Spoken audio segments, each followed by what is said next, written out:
After successfully establishing the Scottish estate as a neutral ground for supernatural negotiations and resolving the disturbances at Luna's property, Sullivan solidified his reputation as the go-to real estate agent for the mystical community.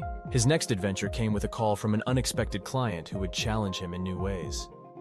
The phone rang late one evening, and on the other end was Zephyr, whose voice seemed to carry the whisper of the winds. "Mr. Sullivan, I need your services," Zephyr said, his tone airy and difficult to pin down. "I require a property that can withstand the elements. As I am no ordinary client, I am an air elemental." Intrigued by the unique request and its challenges, Sullivan arranged to meet Zephyr at one of his properties currently on the market that boasted an extensive array of environmental controls. Upon meeting, Zephyr appeared as a swirling vortex of leaves and wind, barely contained in human form. "As you can see, my needs are quite specific," Zephyr explained as he surveyed the area. "I need a space open to the skies, where too many walls do not stifle the air." Sullivan nodded, understanding the complexity of such a requirement. He proposed a property on a high plateau, known for its unobstructed views and strong winds, perfect for an elemental air. The property also included a house built with a central courtyard open to the sky, allowing Zephyr to reside in comfort without being confined. As they toured the property, a sudden gale-force wind swept across the plateau, indicating that not all was as calm as it appeared. Zephyr looked around, his form flickering with the intensity of the wind. "This is not just the wind's natural course," he said, his voice carrying a note of concern. "Something is disrupting the air currents, something unnatural." Determined to help his client and ensure the property's safety, Sullivan suggested they investigate the disturbance together. They followed the tumultuous currents to a nearby ravine, where they discovered a hidden industrial facility illegally emitting pollutants into the air, disturbing the natural balance. Realizing the severity of the situation, Sullivan and Zephyr devised a plan to address the pollution. Sullivan contacted environmental authorities to deal with the legal aspects, while Zephyr temporarily used his control over the air to minimize the impact of the pollutants. Their efforts led to the shutdown of the facility and the restoration of the natural air currents. Grateful for Sullivan's dedication and resourcefulness, Zephyr purchased the property. He felt secure in his new home, knowing the skies above were protected. As Sullivan drove back to the city, he reflected on how his career had evolved. Each client broadened his understanding of the supernatural world and deepened his commitment to serving it, ensuring that all beings, elemental or otherwise, could find a place to call home.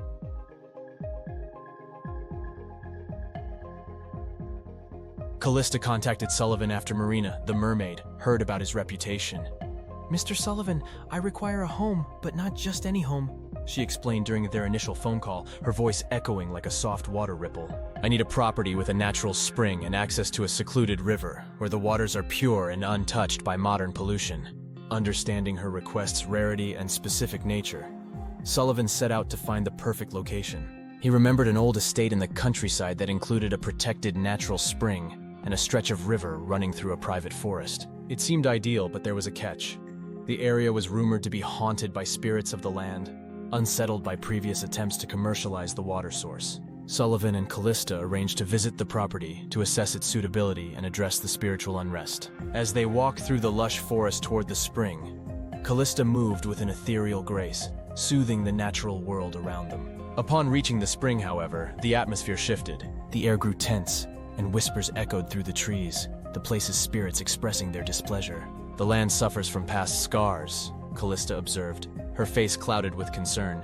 "It needs healing." Determined to help, Sullivan suggested they perform a cleansing ritual to appease the spirits and restore balance. Calista agreed, gathering local herbs and elements for the ritual together. As night fell, they lit a small fire by the spring, casting flickering shadows across the water's surface. Calista began the ritual with a song, her voice weaving through the night, blending with the sounds of the forest. Sullivan, though no mystic, participated by offering the herbs to the fire, each addition sparking bright colors in the flames. As the ritual concluded, a profound peace settled over the area. The whispers in the trees softened, replaced by a gentle murmuring that felt welcoming and grateful. "You have a rare gift, Mr. Sullivan," Calista said, smiling warmly in the firelight. "Not just in finding homes, but in healing them." The next day, Calista decided to purchase the property, feeling confident that the spring and river would be safe under her care. Sullivan handled the necessary paperwork, ensuring the natural resources were legally protected to prevent future exploitation. As he left the property, Sullivan couldn't help but feel a deep satisfaction. His work had once again extended beyond mere real estate transactions into preserving and respecting the deeper magic of the world. The new adventure began with an unexpected call from a consortium of gnomes. Gnomes, known for their earth magic and mineral wealth, needed Sullivan's help to secure a new location for their king's treasury. However, this was no ordinary real estate transaction. It involved relocating ancient artifacts of immense power that were targets for various malevolent entities. "Sullivan, we've chosen you because of your neutrality and your respect for secrecy," explained Eldrick, the gnome spokesperson. "Our current vault has been compromised, and we must transport our king's artifacts to a safer location without attracting attention." The urgency was apparent, and Sullivan agreed to help. His first task was to scout potential geographically secure sites and imbued with enough natural magic to protect the gnome treasures. He identified a remote mountainous area rich in ley lines and natural barriers.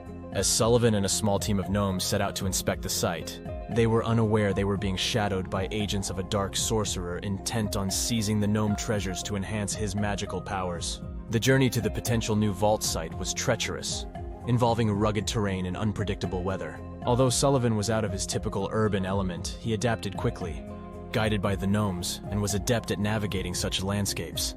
Upon reaching the site, it was clear why the location was ideal. Hidden within a series of caverns was an underground network of natural vaults, each capable of securely holding part of the treasure. The gnomes performed their preliminary enchantments to test the site's compatibility with their needs, and everything seemed perfect until the ambush. Armed with dark magic and a thirst for power, the sorcerer's minions attacked, attempting to seize control of the site. Sullivan found himself in a supernatural showdown, far more dangerous than any property dispute he had ever mediated. Reacting quickly, Eldrick ushered Sullivan into a protective circle, while the gnomes used their earth magic to fend off the attackers. Although he was primarily a realtor, Sullivan had picked up a few tricks from his clients over the years. He cleverly used the natural environment to his advantage, causing distractions and helping to shield the gnomes as they prepared a counterattack. The battle was intense, with magical energies clashing against the stone walls of the caverns. When it seemed the attackers might overpower them, Sullivan remembered a spell a witch client had once shown him, designed to amplify natural energies. Using this knowledge, he directed the gnomes to channel their magic through the ley lines running beneath the caverns. With a powerful surge of earth magic, amplified by the ley lines, the gnomes caused the ground beneath the attackers to shift, effectively trapping them in a newly formed crystal prison. The immediate threat was neutralized, but Sullivan knew they had to move quickly to secure the site. The site was secured thanks to Sullivan's quick thinking and the gnomes' magic, and the treasures were safely relocated. The grateful gnomes honored Sullivan with a small token of their realm, a gem that glowed with an inner light, symbolizing the trust and respect he had earned among the mystical communities. Driving back to the city, Sullivan couldn't help but feel that his life had become as adventurous as the tales he used to read about. Each client not only brought him into the hidden folds of the supernatural world, but also into its most thrilling escapades. In the weeks after the attack, Sullivan's life returned to a semblance of normalcy, or as normal as it could get for someone dealing with supernatural beings. However, the peace was short-lived. He received a mysterious message, delivered by a raven, which simply stated, "The Eye watches." Sullivan knew this cryptic warning was linked to his recent involvement with the gnomes and the thwarted attack. Recognizing the need for additional protection and insights, Sullivan contacted Cassandra, the witch who had previously aided him. Meeting at his office, they discussed the potential threats and the mysterious message. The Eye could refer to several occult watchers, Cassandra explained, her voice laced with concern. "It's a warning, Sullivan. You're being observed by someone or something with considerable power." Determined to understand who was behind the Eye and what they wanted, Sullivan and Cassandra devised a plan to draw out the Watcher. They would pretend to move a fake artifact, one supposedly imbued with significant power, and see if it would lure the observer into revealing themselves. The ruse involved an apparent transfer of a securely encased item from one of Sullivan's heavily guarded properties to another. News of the transfer was discreetly leaked to specific channels that Sullivan suspected were monitored by whoever was watching him. As expected, the bait attracted attention. During the transfer, a group of cloaked figures attempted an interception. Prepared for this, Sullivan had enlisted the help of Luna and her werewolf pack, who were concealed nearby. As the attackers moved, Luna and her pack and magical defenses set up by Cassandra sprang into action. The confrontation was swift and intense, with magical energies clashing under the moonlit sky. Amidst the chaos, Sullivan spotted a figure who seemed to be directing the attackers. A sorcerer draped in dark robes, his eyes glowing with a malevolent light.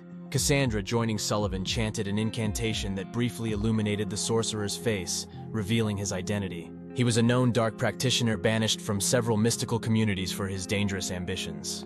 With his identity exposed, the sorcerer retreated, but not before threatening Sullivan and his allies.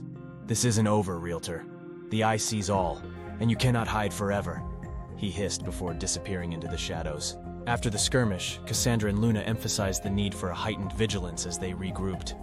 "You're in deep waters now, Sullivan," Luna remarked, her tone serious. "You've made powerful enemies." Feeling the weight of his new reality, Sullivan knew he had to be more cautious and prepared.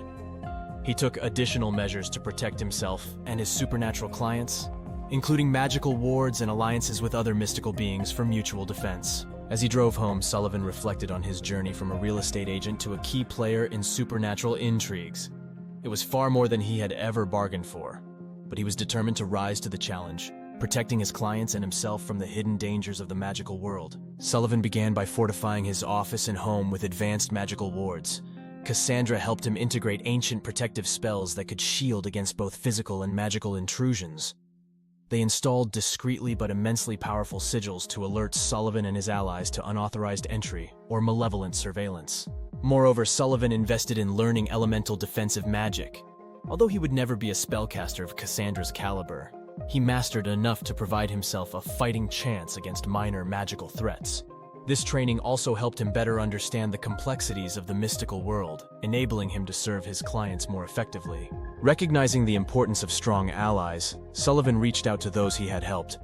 He organized a series of meetings at the Scottish estate, which had become a neutral ground for supernatural dealings.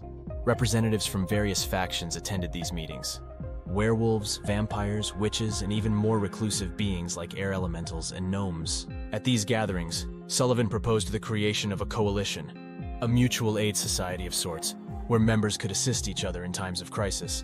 This proposal was initially met with varying degrees of skepticism, but Sullivan's sincerity and proven track record swayed many to his side. Determined to preempt any direct attack, Sullivan and his allies devised a plan to confront the sorcerer. They traced his movements to a derelict castle rumored to be his hideout. Under the cover of the night, a select team comprising Sullivan, Cassandra, Luna, and a few trusted coalition members approached the castle, ready to end the threat once and for all. The confrontation was intense. The sorcerer, anticipating their arrival, had prepared a labyrinth of traps and illusions to turn the intruders against one another. However, the trust and communication established among the members of Sullivan's coalition proved more vital than the sorcerer's divisive tactics. They navigated the challenges through teamwork and shared knowledge, eventually cornering the sorcerer in his sanctum. After a tense standoff, the sorcerer was subdued, not by force, but through a binding spell that Cassandra had prepared, which restricted his access to magical energies. He was turned over to a council of elder witches for judgment, and his reign of terror ended. Back at his office, Sullivan reflected on how far he'd come, from a simple real estate agent to a key figure in the supernatural community. He realized that his journey was far from over. It had just begun. Each client, each alliance, and each challenge taught him more about the mystical world and his place within it. Sullivan looked to the future with determination and a renewed sense of purpose, ready for whatever came next. Sullivan's day would start early, often before sunrise. His morning routine was sacrosanct: a strong cup of coffee, a quick review of his emails, and a brief meditation to prepare for the day's challenges. Meditation had become essential to clear his mind and enhance his sensitivity to the mystical energies he'd encounter. The first half of his day was dedicated to his human clientele. Sullivan would meet with potential buyers, showcase properties, negotiate deals, and attend closings. His charm and keen understanding of the market made him highly successful, and most of his clients were oblivious to his other, more secretive career. He kept his phone close during these meetings, ready to handle supernatural emergencies. A unique ringtone, Wagner's Ride of the Valkyries, was reserved for such calls, alerting him without alarming his human clients. After lunch, Sullivan's focus shifted to the supernatural. He would visit properties that needed mystical evaluation or cleansing before they could be put on the market. This might involve meeting with a team of witches to dispel an ancient curse, or consulting with gnome architects to ensure a home's foundation was fortified with protective runes. These appointments were often unpredictable. A quick property viewing could become a lengthy magical ritual, depending on what lay hidden within the walls or beneath the floors. Sullivan carried a toolkit in his car trunk that included various magical artifacts, salt, purified water, and a sturdy iron rod, essential for dealing with more troublesome spirits. Evenings were reserved for meetings with his supernatural coalition. These sessions were held at various locations, from the Scottish estate to quieter, more secluded spots where members felt comfortable. They discussed recent supernatural activities, planning for potential threats, and sometimes mediating disputes between factions. Despite the seriousness of these gatherings, they also served as a networking opportunity, reinforcing alliances and ensuring that Sullivan remained a respected and neutral figure within the community. Back at home, Sullivan would spend time researching mystical lore, a hobby that had become necessary. He subscribed to various arcane libraries and maintained contact with magical scholars. This research helped him stay informed and anticipate potential issues before they became problematic. Before bed, Sullivan indulged in relaxation, often reading or playing classical music on his old piano, a reminder of his less complicated life before entering the supernatural realm. This downtime was crucial, giving him a moment of peace in his otherwise hectic life. Every interaction, every deal, whether mundane or magical, taught Sullivan something new about the worlds he straddled. He maintained a journal, documenting his experiences and lessons learned, which he often referred back to before embarking on new adventures. As Sullivan continued to navigate his dual roles, he started to conceptualize a long-term project that would solidify his legacy in both the human and supernatural realms. His vision was to create a multi-purpose development that would cater to the needs of both communities, a mixed-use complex where magic and modernity could coexist harmoniously. This project, which he named the Nexus, would be a pioneering venture, the first of its kind. The Nexus, a Vision for Harmony project overview. The Nexus was conceived as a unique development on a ley line intersection known for its vital magical energies. The complex would feature residential units, commercial spaces, cultural centers, and enchanted gardens. Each element of the Nexus was designed to adapt to the needs of supernatural beings while still appealing to human sensibilities. Residential units. These would include daylight-protected apartments for vampires, moonlit terraces for werewolves to enjoy the full moon without exposure, and underwater living environments accessible from natural water bodies for aquatic creatures like mermaids. The apartments would feature cutting-edge technology and eco-friendly designs for humans, making them attractive to environmentally conscious buyers. Commercial spaces. Shops in the Nexus would cater to both ordinary and mystical needs. There would be cafes serving blood-infused beverages and the finest organic coffees, boutiques selling enchanted garments that adjust to the wearer's needs, and bookstores where one could find rare magical tomes alongside bestsellers. Cultural centers. These would host events and exhibitions celebrating the diversity of human and supernatural cultures. Seminars on magical ethics, art shows from otherworldly painters, and concerts featuring human musicians and siren singers were planned to foster understanding and appreciation among Nexus's inhabitants. Enchanted gardens. Designed by landscape artists and druidic mages, these gardens would provide a tranquil retreat for all residents. Enchanted with a peace spell, any visitor would feel a sense of calm and clarity, making it an ideal spot for meditative walks or peaceful gatherings. If you were captivated by the enchanting encounters of the Mystic Estate Chronicles, please like, comment, and subscribe for more mystical adventures. Your engagement is crucial in helping us bring more of these supernatural tales to life. Share your thoughts and any magical experiences in the comments below. Let's weave these mystical narratives together. Don't forget to hit the subscribe button to stay updated with our latest episodes and journey through the mystical realms with us. Here's to discovering the magic that lies hidden in plain sight.